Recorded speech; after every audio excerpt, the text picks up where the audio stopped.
My name's Brandon Elrich with Brandon Elrich is So Gay. Wonderful. And I am joined today by OnyxRose. Hello. And if you'd like to, introduce yourself or whatever you want to promote your Yep. publication or whatever, go ahead. Okay. Hey there. My name is OnyxRose of OnyxRose9.substack.com. I also have a podcast called OnyxRose, A Journey Through FFS. And I assume that's what we'll be talking about today. Yeah, that's kind of what I was thinking. I've been going live every day. I plan on going live every day of December. And I don't always have a guest on, but I have all of this week, like Monday through Friday. I've I've had somebody on, but Right? and it's been fun so far. Right. And Right. with every person, I try to come up with something different. I'm not going to talk to every person about the same things. So Yeah. I'm Or, trying to vary the content and where they're from, their whatever traditions or whatnot. It just depends on what it is and what they do. So one thing I know you've been talking about in a lot of your videos is the FFS. right. And Right. I, when I reached out to ask you about it, I said, would you want to talk about that in one of my lives? And you said you would be happy to, or something like, I'm not a direct quote, but something like you agreed to do it. I I definitely agreed to do it. There may be quite a few people who do not know what FFS is. Right, right. If you're not in the trans community specifically, you probably do not know. Um, but yeah, FFS stands for facial feminization surgery. It's a way for trans femmes, trans women, non-binary people who are femme leaning to go ahead and instead of masculizing their face, or if their face is already masculinized, to go ahead and feminize it. And it's not one procedure or one surgery. It is a set of procedures. So I don't know if that's one thing people know, but it can be anywhere from 2 to 3 procedures, all the way up to 8 to 10 procedures. I think that mine is going to be like 8 or 9 procedures. So Okay, so I was going to ask if you knew beforehand, or do they don't know until they get into it how much it's going to take? Is that how it goes? no, so that's no. What you have, the way it begins is with consults. So you find a surgeon, you schedule a time for a consult, and usually with surgeons, their consults you'll have to wait 2 months. It could be 6 months. It could be a year on out. For the uh, surgeons who are well known, they usually have consults that you have to wait a year for or 6 months for. Um, my surgeon, uh, while well known in the industry for celebrities and stuff like that, is not well known for FFS. Um, Mm. so he's done quite a few procedures or quite a few surgeries, FFS, but he's not well known yet. Um, he has done a lot of great work on a lot of trans women that I've seen and that I know. But like I said, he's local and people don't know him just yet in the trans community. But so I had a consult pretty quickly. My consult was 3 months before surgery. 3 months before, well, 3 months before about a month ago, so 4 months. And with the consult, you sit down and it's more like an interview. You interview each other. You talk about maybe what you want, what you expect out of FFS, your goals, and then you talk to the surgeon. You want to know if he or she or they are good enough, or how they perform surgery, how many they've performed, um, how they go about it. And then it's just a brief looking at the face, and they'll just say, okay, but my surgeon required a CAT scan, and that's becoming more and more popular nowadays. Beforehand, it was just an X-ray or nothing at all. They'll just be like, let's go, let's just do it. Um, but nowadays it's become more common to have a CAT scan and less common to just have an X-ray. So you get a fuller look at the bony structure of the face and neck. That is what is being worked on with facial feminization surgery. So So with the consult, then you have, well, we when I said okay, and I don't want to give too much away about my surgeon, but the first time me and Egg saw the surgeon, he had a God complex. A lot of surgeons have what I consider to be a God complex, Yeah. and you have to have one to be a surgeon. You have to have a healthy amount of um, God complex, for a lack of better term. And he was kind of standoffish. So I was like, I don't know if I'm going to go with him. My goal was to be able to have FFS by the end of this year, because I have met my out of pocket maximum, and that makes it a lot cheaper. So that is why that was the push for making it this year. I could have gone to two other places. I could have gone to San Francisco or New York City. Um, and in San Francisco, people who are in the community will know who I'm talking about in San Francisco. They will also know who I'm talking about in New York City. There are several doctors in New York City, but there is one who does great work. Well, maybe two do great work on Black, brown, trans, and non-binary people. Um, and so I was actually going to go with them, uh, one of them, but the expense to get there, stay there for 7 days, lodging, food, having Egg be my soul nurse. It just wasn't going to do it. Yeah. So the Yeah. yeah, no, I feel like there are a lot of doctors who don't have a very good bedside manner, and I guess that kind of goes along with the God complex kind of thing, Especially I think with surgeons, it seems like because a lot of times their patients are under anesthesia, so they don't really have to, communicate a lot with them during the whole process. Maybe the consultations and things like that, but right. I don't know if that's like I I wonder if that's like a higher intelligence kind of thing, like somebody who's really intelligent seems to have trouble relating to people on a personal level sometimes. I agree with that. Yeah, I definitely agree with that. And I think that my surgeon is like that. He was number one in his class. He graduated number one, and he's sure to let you know that. 100%. Oh He will yeah, do yeah, that immediately. And it's on his website. So like his whole schooling history is on his website, and it's impressive. It is yeah, impressive. So he uh he he deserves all the accolades he gets. He works a lot with celebrities, whether in the movie or music industry. Atlanta has a very big movie and music industry. right, Um, so the celebrities will come for a little nip tuck, yeah, not necessarily FFS or anything like that, but plastic surgery. So right. yeah, yeah. So I'm kind of curious if they do any kind of um like computer generated projection of what it could what it could look like like before and after kind of thing, you know what I mean? Because Right. I've seen that kind of thing on TV, like with plastic surgery and stuff like that. I don't know if it's the same. So my surgeon did not do that. Now, instead, what we did was with the CAT scan, we went over everything, what he was going to shave down, where he was going to Yeah, bring it in, what he was going to take out. So in that sense, we did kind of do that. yeah, But he did not do the markings or anything like that. Now that I think is going to come the day of surgery, where they yeah. will my face, take measurements, all of that good stuff. Yeah.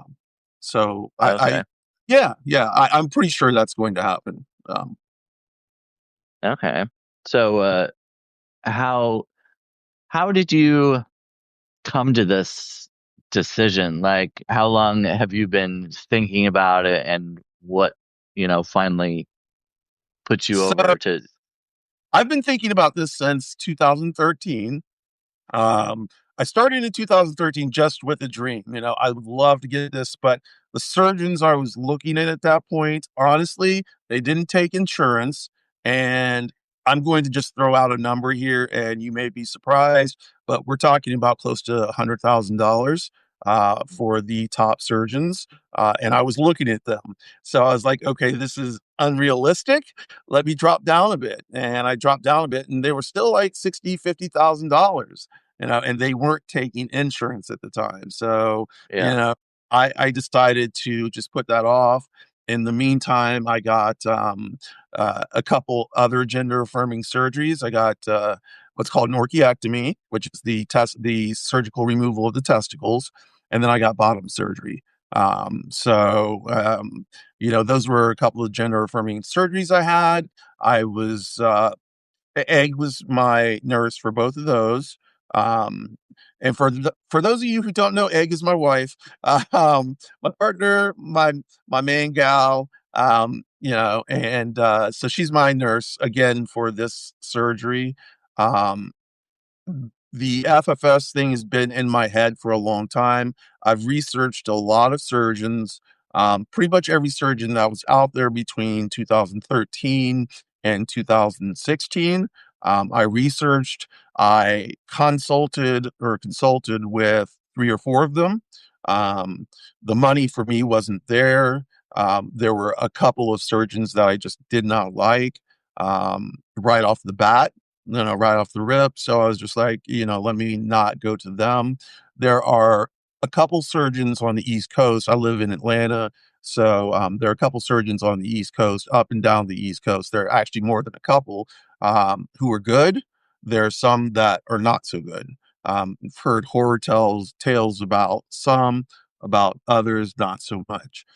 So I've been looking, like I said, since 2013. The money just wasn't there. Yeah. So it wasn't the money thing, it was the insurance thing, it was all of that put together. Um, so the once I got good insurance, I've always had good insurance because I've had insurance under A. Um, But, for a while, insurance companies like, can I say insurance companies' names on here? Aetna. Aetna wasn't covering Aetna wasn't covering gender affirming surgeries. Mhm. It seemed like my insurance, Blue Cross Blue Shield, Anthem, was covering everything. I was on Blue Cross Okay. Blue or Aetna, and they were covering surgeries. I just wasn't ready for I did things kind of backwards. People like to work on their face first because that's what you see. And Yeah. then yeah, and then the other surgeries second, third, fourth, so on and so forth. Um, I went the opposite way. My dysphoria was so heavy uh, on the bottom side. I needed bottom surgery because my dysphoria was that bad. Like it was, kind of like I hate to say it, like slice it off or like, not be around anymore. So um it was that was a rough time. But back to FFS 2013, 2014, 2015, all through those years, I looked and looked and looked. 2016 came. I almost had the money, but that fell through. 2017, I had my orchiectomy. 2018, I had bottom surgery. No, 2018, I had my orchiectomy. 2019, I had bottom surgery. And then I started in vain, for real, looking for an FFS surgeon. Um, I interviewed with or consulted with two in New York, one in San Francisco, one in Arizona, and like I'm trying not to give these people's names away, Right. but Yeah. yeah, but I the one and I've I was told to stay away from several, so I did. What it all boiled down to this year is that, and what it all boiled down to for the previous years was whether I could meet my out-of-pocket maximum, so the cost would be less, and whether I could get it squeezed in by the end of that year. That had never been the case, so I would have had to pay more, and that's what always stopped me. The fact that I met my out-of-pocket maximum really early this year in June, and then I consulted pretty soon after that, consulted with my surgeon, and and that's where we are now. Um, Yeah, I can imagine that, like the money and the insurance would be one of my I mean, I'm very practical, so I always think about, you know, money and everything, and uh, so that would be one of my top concerns, I guess. Is this even feasible? But yeah, so 2013, you said you were started looking. ye- When when did you actually come out as trans? so I ca- well, so I came out starting in 2008, and then went back in the Okay. closet and became like really manly, grew a man beard. Oh, okay. Yeah, yeah, yeah. I did all the masculine things. I had some biceps. I was really flexing the male complexion. I really went back into the closet. Then I came back out again. And this whole time I was reading books, looking online, trying to find anything I could to justify me. You know, being who I thought I was, not understanding like how could I feel like this, but I obviously look like this. Yeah. So it was kind of a mind fuck, especially, and I don't know if anybody anybody who's trans in any way or non-binary, it's a mind fuck because you're like, why do I feel this way? And nobody gives you the framework. The framework is just male and female, man and Right. woman. Oh, so for people on the binary, it's and cis hetero people, I should say, cis hetero people on the binary and regular and just cis people. No, cis people don't think about their gender. They don't think about their gender in regards to, is this the right gender for me? Yeah. Trans, it's something that is just innate. Like, why do I feel this way? Or I know that I am this. I know for a fact that I am supposed to be a woman. I know for a fact that I'm supposed to be non-binary. But these people keep treating me like I'm a boy or treating me like I'm a girl while I'm supposed to be the other. Or not or neither. And so I went to rehab in 2012 for substance abuse. My Aggie said I had to go or else she was going to divorce me. So I did go. And actually, that it was the best thing because it saved my life. I was spiraling downward very fast. And what we found out is I had a manic episode while in rehab.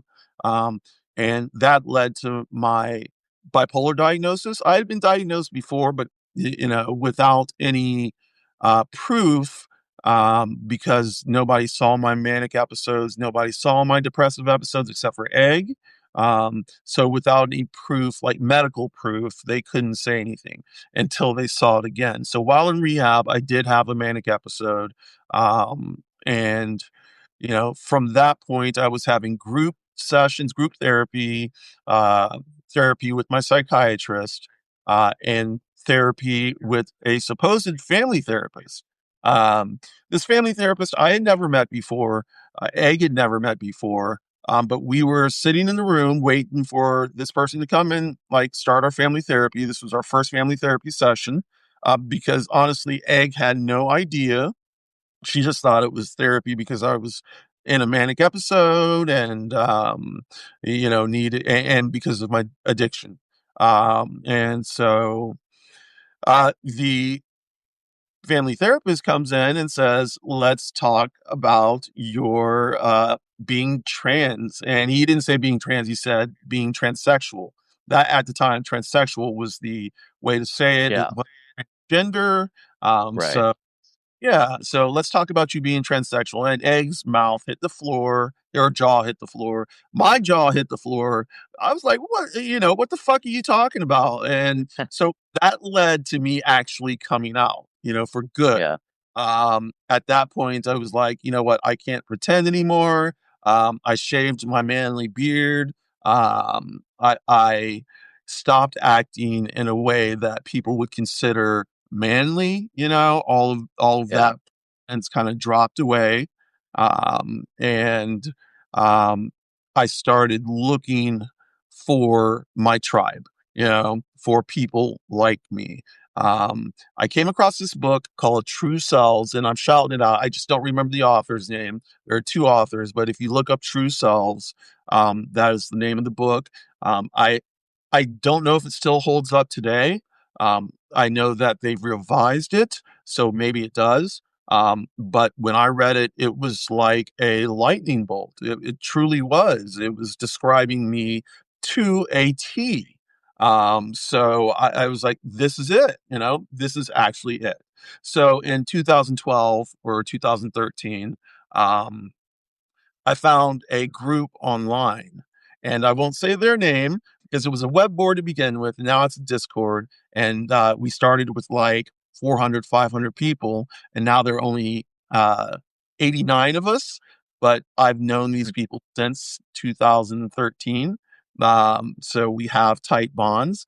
I've actually met several of them in person. Like we live all over the world, Germany, Australia, Scotland, some parts of the United States, blah, blah, blah, blah, blah. So being able to meet these people in person and like talk has been great. Um, but that was the beginning of my journey. I had to do what was called a real life test. And back then they pretty much made you do it. And the real life test is basically dressing in your chosen gender. Um, Even though you aren't taking any hormones or anything like that. So, you still have like facial hair and like you're trying to shave Yeah. it. And, it just, you look really strange, walking around like still in the male meat suit, trying to wear like women's clothing. It's just awkward. And I'm glad they've gotten rid of the whole thing. Um, I assume they have. I don't know. Like Yeah. yeah, it's really ridiculous. And let me just say one more thing. Gatekeeping is a big thing in the trans community. It should not be, but it really is. Um, in order for me to get my hormones, I had to get a letter from my therapist and my psychiatrist. I had to get two letters. And each one of those letters was $150.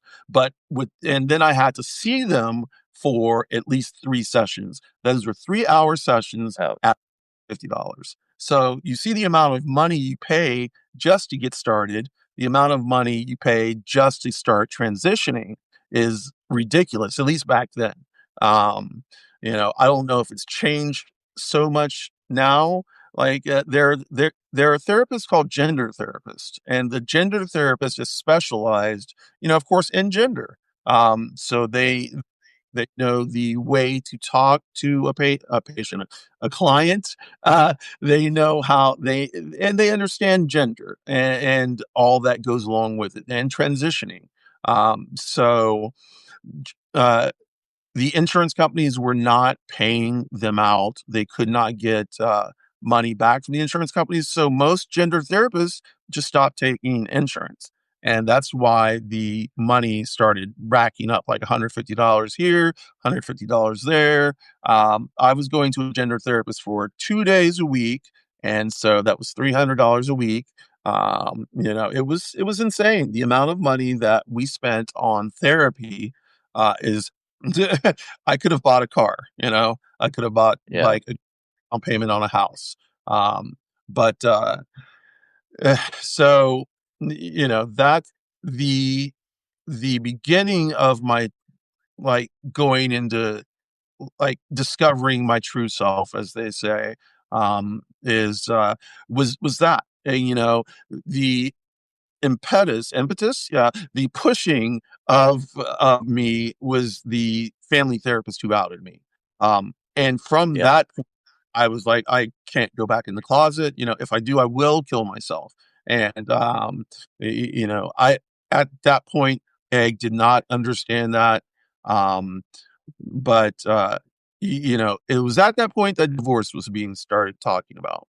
And we went through a three so we've been married for 21 years, been Oh, together for 23 years. Yeah, yeah. We've been together a long time.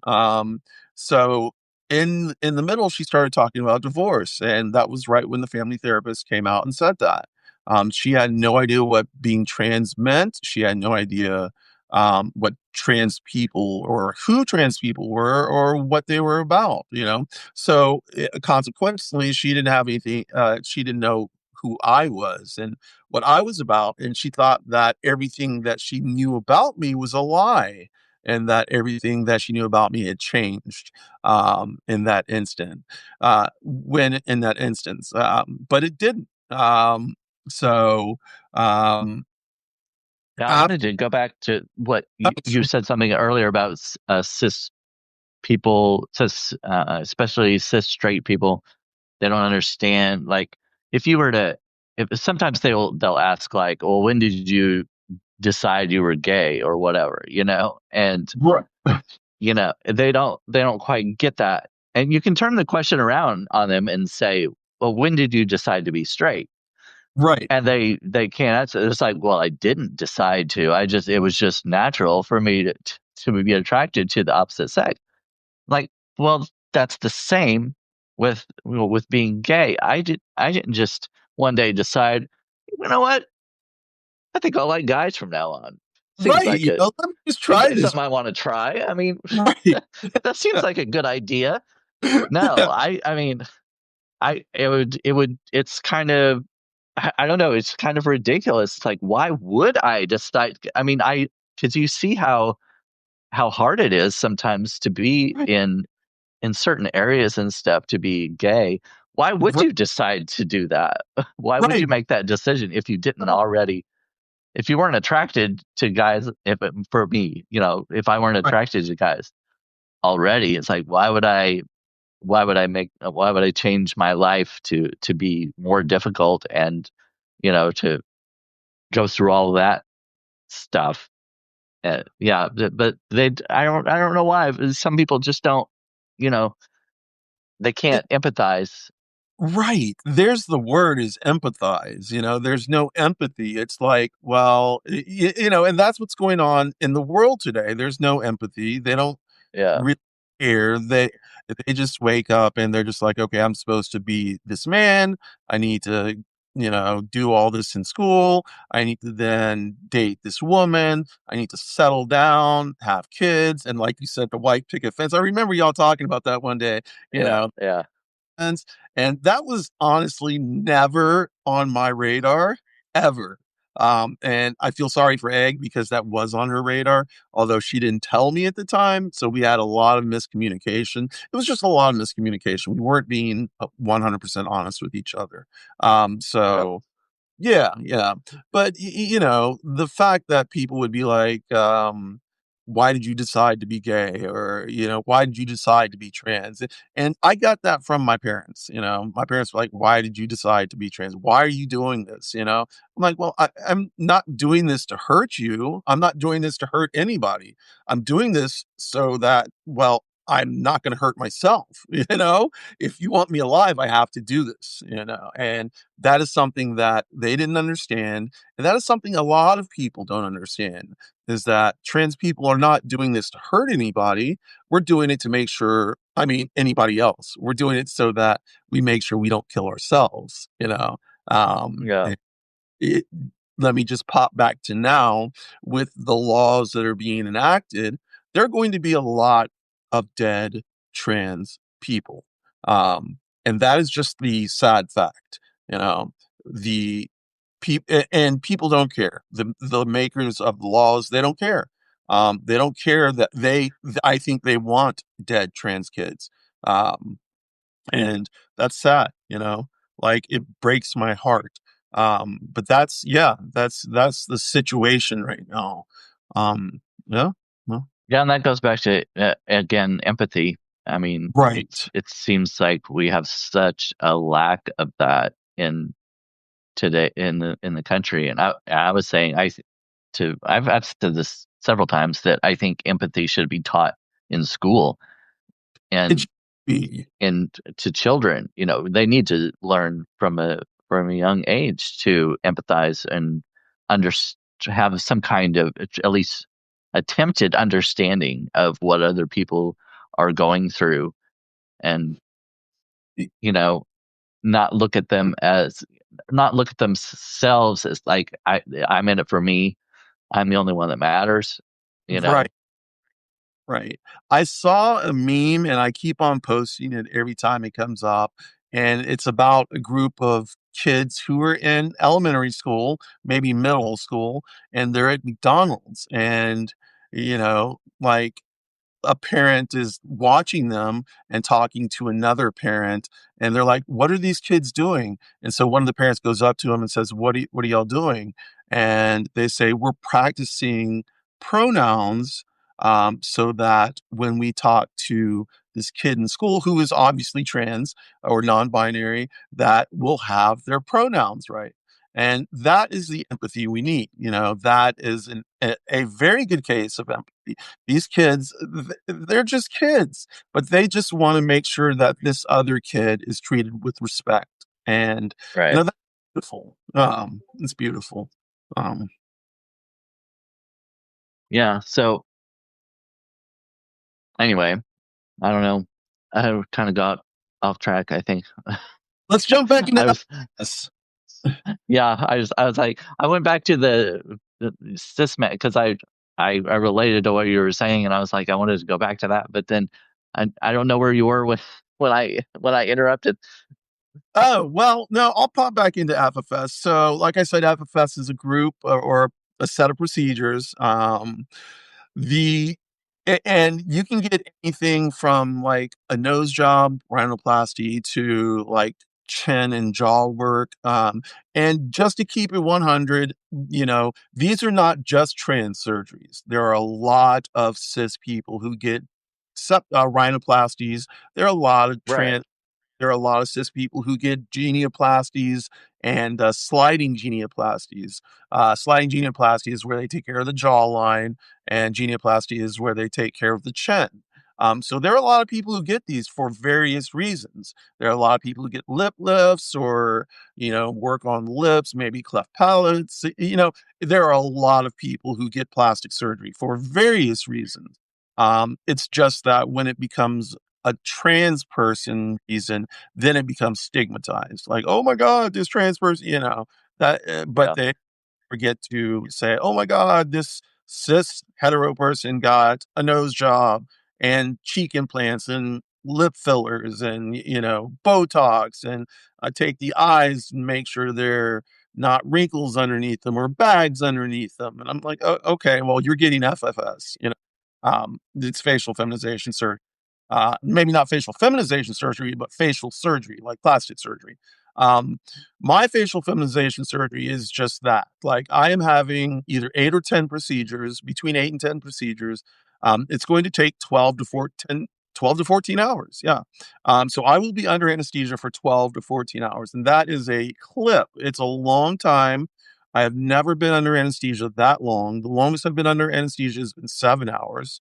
Um, and when I woke up from that anesthesia, the first thing I saw was like very bright lights, and what looked like an alien. And that scared the yep. shit out of me. So I thought I was being operated on by an alien. Uh, I've been abducted. yeah, abducted, like it just being operated on. So I passed out, and when I woke back up, the anesthesia was pretty much worn off, and I was good. So I'm expecting something of that nature to happen. Yeah, Yeah, Yeah, just getting So ready you said 12 to 15 hours or something like that. Is that what you for said? 4 hours. Yeah.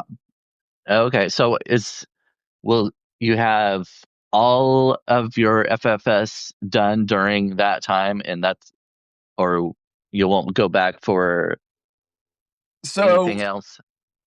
yes, all of my procedures will be done at once. There is a new way of doing it where they do half of the face, and then 6 months when maybe it's healing a little bit better or a little bit more, they'll do the other half. So they'll do the top half and then do the bottom half, or they'll do the bony parts and then the fleshy parts. A lot of people, I shouldn't say a lot of people, the people I know who've had it seem to like it like that. I don't, because honestly, I don't want to have to go back under and do this again. Now, the problem with Yeah. the problem with one and done is that you may have to get a revision, and that's even with two and done too. There's like high rates of revision work, and that's usually because people don't like either how their nose is looking or the symmetry is off, and so there needs to be some work to make the symmetry symmetrical. But yeah, that that's the yeah. Um, uh, I could see the appeal to the one and done part, because yeah, I would think like I'm going through all this mentally, emotionally, everything, preparing for the surgery and everything, and then you go through it, and then you you have to do it all again. I mean, even though it's a different surgery, you're basically preparing yourself in the same way. I mean, you're still emotionally and mentally and everything. You're preparing to go through it all again. I would right. think there would be an appeal to being like, okay, let's just do it all at once and just get it done. Right, and that's where I am. I'm like, "Please, just do it all at once." I have trust in my surgeon that he's going to be able to do it all at once. He's done this before. He's used to working, 12 to 14 hours, and that is something that I quizzed him on. I was like, how long have you done surgery?" He's done surgeries for 16 hours, 17 hours. And, of course, he's gonna take a break. That does not mean he's gonna take, like, a 30-minute, 45-minute break and just chill. He's gonna take like a 10 or 15-minute break to use the bathroom, get some food, get some hydration, and then he's gonna be Yeah. back. And, of course, the anesthesia, like the rest of them, they'll all be in the surgical unit, where I'll be making sure that my numbers don't drop or anything crazy like that. So, the preparation for surgery, is where the nerves are coming in for me, all of the work preparing for it. And I need to tell you the story, if I can, really quickly, about how surgery worked, how we got the call about surgery. So we had basically understood, and they told us, my surgical team told us, there was no way they were going to be able to get me in before the end of the year. The hospital that I was going to just didn't have enough beds. By the end of the year, people are trying to get their surgeries in because a lot of people have met their out of pocket maximums. I was unfortunately, I was on the low end of that in terms of a bed. So me and Aggie just said, okay, well, we're going to England, Scotland, Wales, in 2028. Let's just concentrate on getting the money there for that. I was like, okay, I was a little upset. I was a little down, but I was like, okay, well, let's just go ahead and do this. So we had prepared for not having FFS again. And I was like, well, I was like, I don't need it this year. Maybe I can get it after 2028. That was the plan. I was in my voice therapist's office, and I'm not using my real voice now. I'm using my old voice. But I was in my voice therapist's office, and you know, I got a text from my surgical team that said, "Congratulations! Your surgery date is December 11th." And I was like, "Oh shit!" So I was freaking out. I sent Yeah. I called Egg and said, "I am going to send you an email. You need to read it right now, but do not call me back." Because I was getting ready, and don't text me back because I was getting ready to go in. And so I went in, I talked to my therapist, and me and my voice therapist are good friends. He's a great guy. I want to shout him out. His name is Woody, and he's a great guy. If you're ever in Atlanta and need a voice therapist, Woody. Yep, just remember Woody. But I had to tell him immediately. He was extremely happy for me. I was extremely happy myself. It was hard for both of us to concentrate on the lesson that day. But I got back home. No, I got in the car with A because she came to pick me up, and she was freaking out, and I was freaking out. We were both happy. And then, of course, we were let down when they said it's not going to be this year because we can't get a bed for you. My surgical team, when I tell you my surgical team is badass, the whole office, they're badass. They pushed hard and they found another hospital that was within my insurance to take me. And as December 11th, so close to the end of the year, Yeah. as you know, but yeah, December 11th. So it's at a different hospital. It's a clip away from where I live, compared to the hospital I was going to go to. But that's okay. They were able to get me in, and and that allowed me to have surgery December 11th. Yeah. Okay. Well, I wanted to pause for a second and just tell you there are a few people in the chat that are Oh, um, giving you some love. There's Hillary Merrick said, "That's scary. That's a lot of work and a lot of time to be under." We were talking about the anesthesia.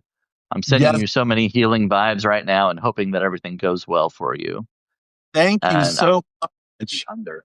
We were talking about the Eileen said, "Thank you for sharing your journey, Onyx. The surgery sounds intense." Yeah, and it does. And Yes. I can imagine, like, when you got the news that it was bumped up, that from 2028 to now, basically, that's like, whoa.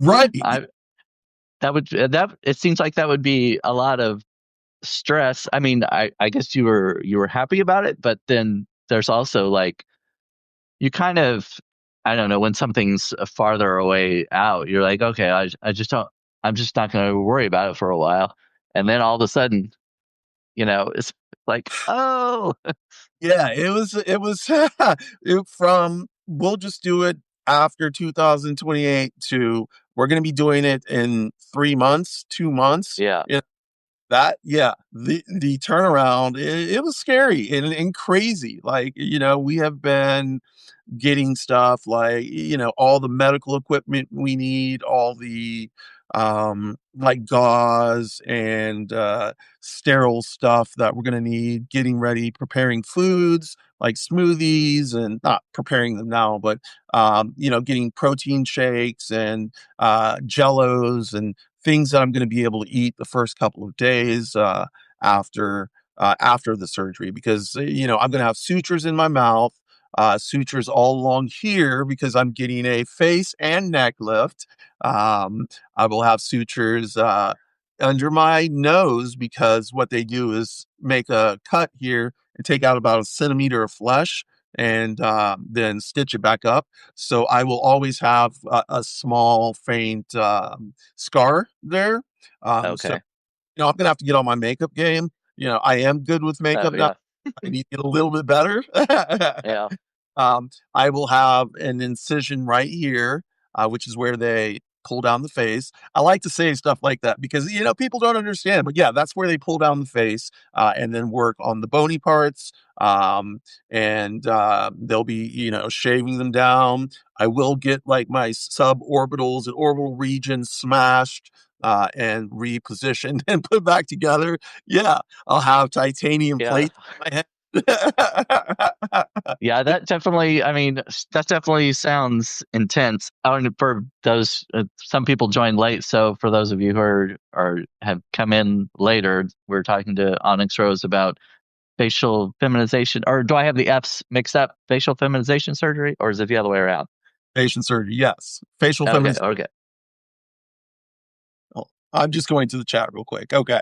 Um, yeah, perfect. Okay, so the facial feminization surgery, like I said, is several procedures. I will be having rhinoplasty, so they're just going to smooth out the nose a little bit and make it tilt upward.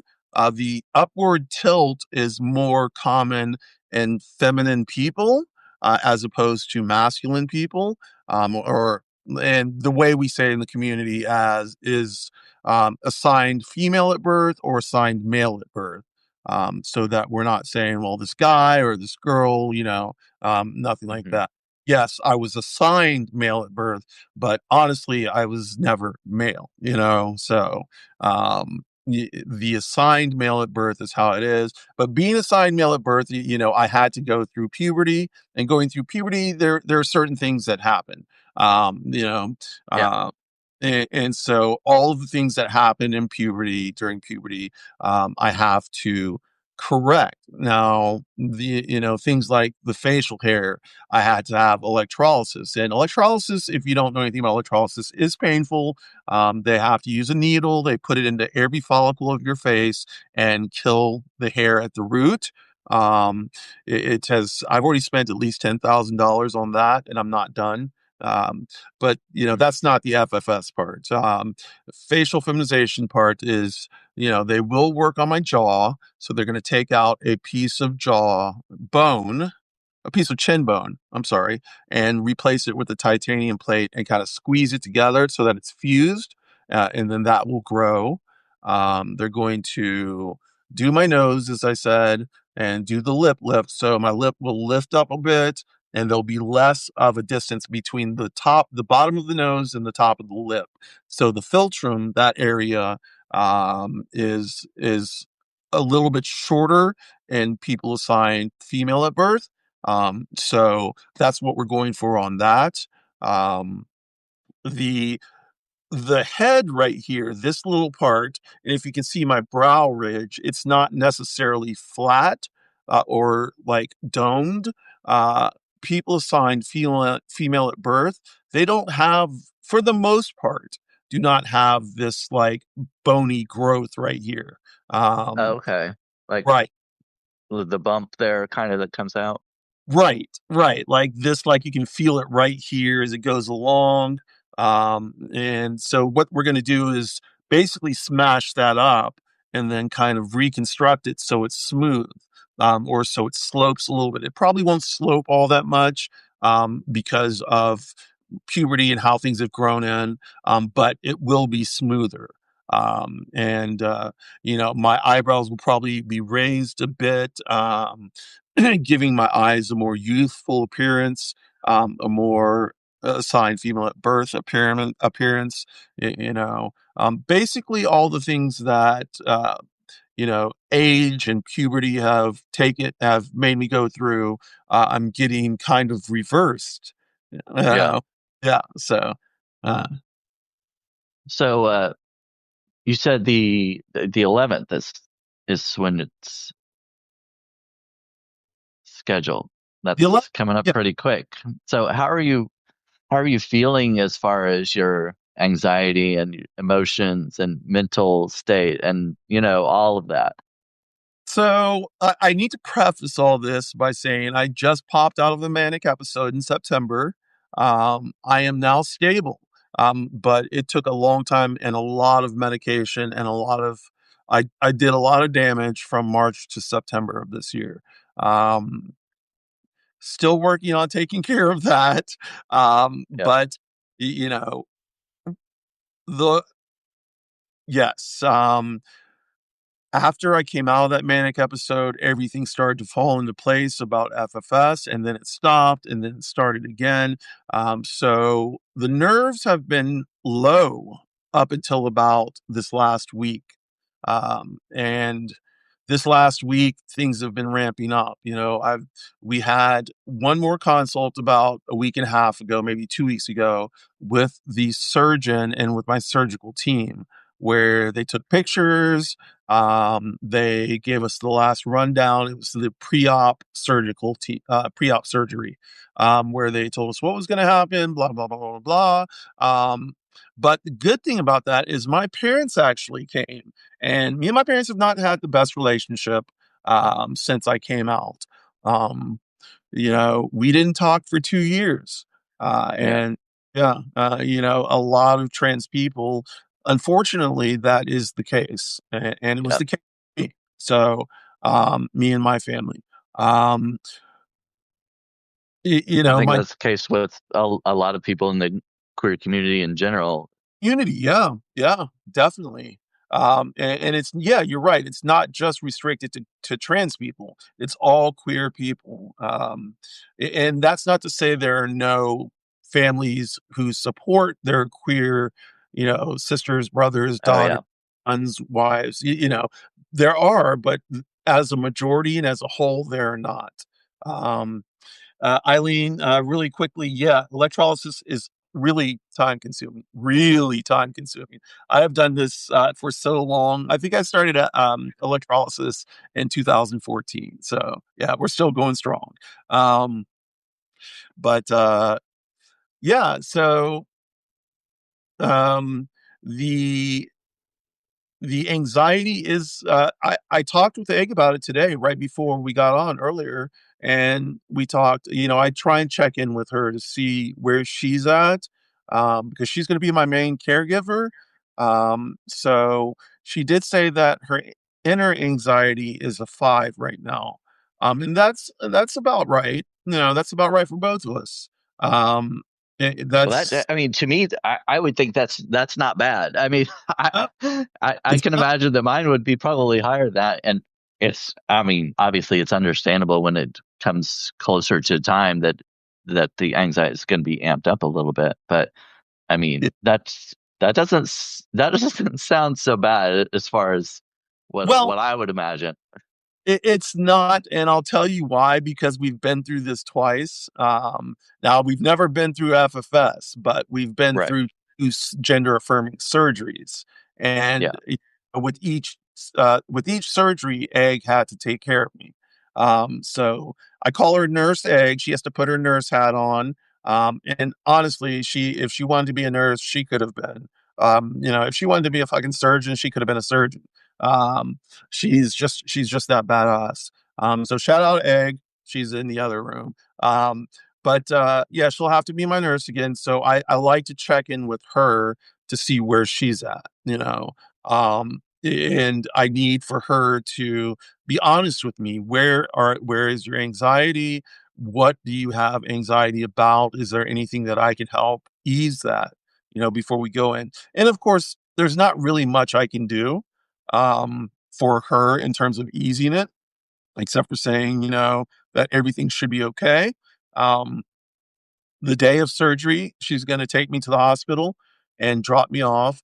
When they wheel me back to the unit to get started, she is going to leave because I don't want her there for 12 or 14 hours, and I wouldn't Yeah. I expect mean, yeah. I mean, it's kind of this what would be the point of eh, sitting there and just worry. I would think being in a hospital environment too would make you more worried just sitting there the whole Yeah. time.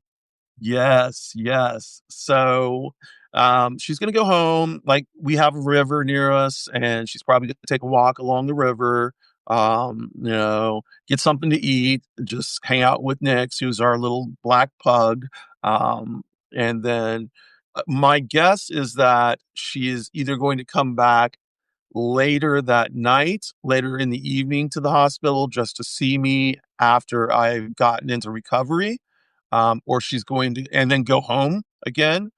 So once again, this is going to be about a 45-minute route. Oh, did I lose you? There you are. Oh Um, yeah, yeah. Kind of cut out for a second. Yeah, Okay. So it's a 45-minute round trip. I mean, not round trip. It's a 45-minute trip one way, 45-minute trip the other way. So she'll probably stay for about an hour or two and then go back home because our pug has to use the bathroom. He's not used to staying at home by himself at night. So, she'll do all that.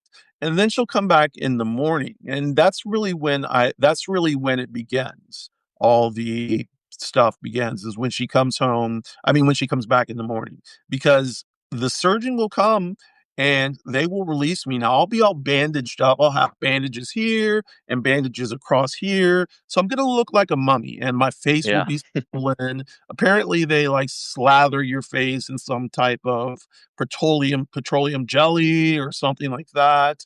Um, so I'm going to look pretty, and I'm going to have her take pictures all the way through because we're documenting this. But I'm going to look pretty freaky, and I'm ready for that. I actually can't wait to see the pictures. I'm going to go live like as soon as I can after the Oh yeah, surgery, and I may be like blah blah blah blah, but it'll be fun. I will have pictures that, of course, I will put up on Substack and YouTube, OnyxRose 9 at YouTube, and that, and yeah, so that'll be fun. That probably be fun, but that's when the real work begins. The surgeon's work is the surgeon's work. The healing is going to be my work and Egg's work, and we don't yeah. want to. I'll come home with like drains in my face, and she'll have to empty the drains. We'll go back to the surgeon's office the day after, and then I think 6 days after that. So the seventh day, we'll go back, and there'll be staples in my head to hold my face together. um, Yeah. yeah, so we're gonna have to get the staples removed. And I hear that's incredibly painful. So there are things I'm not looking forward to, and one Well, of the yeah, yeah, and one of these is the pain. I'm not yeah. looking pain. And I will probably be a real bitch, and I'm gonna try not to be. So because there's only so much Egg can take. She's gonna throw shit down and just walk out. I don't want, I know she won't do that, but I don't want her to hold this against me for years. She's already gonna be stressed and tired and worried and anxious and all the words you can think of to describe that. So, um, I Well, just, I think you're very confident and brave for going through all this and for documenting it all and, yeah, taking new pictures all the way through it and everything. Before I asked you if you wanted to talk about this, I, I wouldn't have asked if I thought it was going to be a negative experience for you, but I know I've seen several of your videos and you've been talking about it pretty openly and everything. So I thought it was okay to ask you, and of course you that, could have said no also. So I right. appreciate you though coming on and telling everybody about it. I think it's I definitely wouldn't have thought of everything you would have had to go through, from beginning to end. So I think it's good to show people who aren't familiar that, to kind of enlighten them on everything that some people have to go through when they do the FFS. So Right. I appreciate you coming on and talking about it. Well, But thank we're God to always talk about it. oh yeah, I, we're I coming up on an hour, so I just wanted to kind of get that out there and see if there's anything else you wanted to say before we wrap up. Okay. Yeah, I do want to say, first of all, thank you to Egg, and I will continue to say thank you to Egg. I'll get her on here again. We are going live the day before, so the 10th, we are going to go live, both Egg and I, and just talk about our nerves and everything that we have planned and how we're going to get there. So I do want to shout out Egg. She's a really big help. She's my wife, she's my spouse, she's my partner in crime. And both of us have been doing this for each other for, like I said, 23 years. That's a long time. Yeah, You know, uh, I would, you know, I 23 years later, and and we're still in love. So, what can you do? Like, what can you do? Like, it's, um, but yeah, shout out my voice coach, Woody. Woody is badass. His name is Woody Rule, by the way, and he works out of Northside Hospital, Atlanta. Um, Shout out to him because I love him. Shout out to my surgeon, who I'm not going to name now, but and I do have permission to, but I'm not going to. I'm going to wait until the end, and then I will see if I can get all of them, the surgical team, everybody to say something. But I just want y'all to think about me on the 11th. If y'all pray, go ahead and pray. If you send shit up to the universe, send shit up to the universe. If you can't, stones, anything you do. If you practice E5, which I do, talk to your Orisha, talk to your Ori, do some Ebo, whatever you have to do to help me make it through. Yeah. And thank you, Brandy. Yeah. Oh yeah. Well, I'm not doing much, but I I I do appreciate you coming on and talking, and I'm glad we had this chat. Yeah, I am too. I am too. Thank you for inviting me. Thank you all out there for listening. Let's see. I Yeah. do great support, Eileen. I appreciate it. Um, Yeah, so I couldn't imagine not having a partner to go through this with. To do it alone would just be, and there are probably people who do, but that would be so difficult. yes, there are people who do, and it's crazy. The mental and physical fortitude to go through this alone is something crazy. I know one person who's done it, and praise her. But one other person I want to shout out is my bestie, Michelle Vigneault. She wrote a book called Hold Back the Rain, but that's not the point. The point is she's been my bestie, and we've known each other since high school, which was 1990, a long time ago. So, yep, 90s, last century. But Yeah. yeah. But yeah, that's she's my bestie, and she will also be helping. So shout out to her. Well, that's great. I'm really glad you have support, and I'm hoping everything goes the way you want it to. Thank you And so. Yeah. we'll talk. I'm sure Oh yeah. during the next week before it happens, but Yeah. we'll be thinking about you and praying and all of that. So, um, Wonderful. Thank thanks you. for coming in. Thanks everybody in the chat who came in and supported Onyx. And I guess we'll talk to you probably Monday, maybe. I don't know, for trauma talk. Definitely. Yeah. If you need someone to come on after, maybe I can do it after. I don't know. If do you have your whole December filled? I don't have every day filled. No, there are definitely several days. This is definitely the fullest week I have so far. But I have a few people scheduled, and a couple people their schedules are up in the air, so haven't gotten them specific dates yet. But I'm gonna be talking to them to see when they can come on. One of them is out in the ocean, and Oh wow. Okay. I don't know if you know Corey Vinny, but he and his husband they quit their jobs and they moved on to a sailboat with their cat, and they're out on the ocean. Oh So wow. That would make I'm me gonna be. nervous, I know, me too. Yeah. The ocean. I don't know. That's a huge undertaking. But right. he's gonna come on with me sometime when he's able to. Well, that And is I want to catch that for sure. yeah, yeah, it's pretty cool. I've talked to him. Well, we collaborated on an article, and I've talked to him before. But he's a really nice guy. I think that would be cool. But Okay. anyway, Yeah. Well, I will so communicate, because maybe at the end of December, I can kind of come on, by then you'll see oh my face.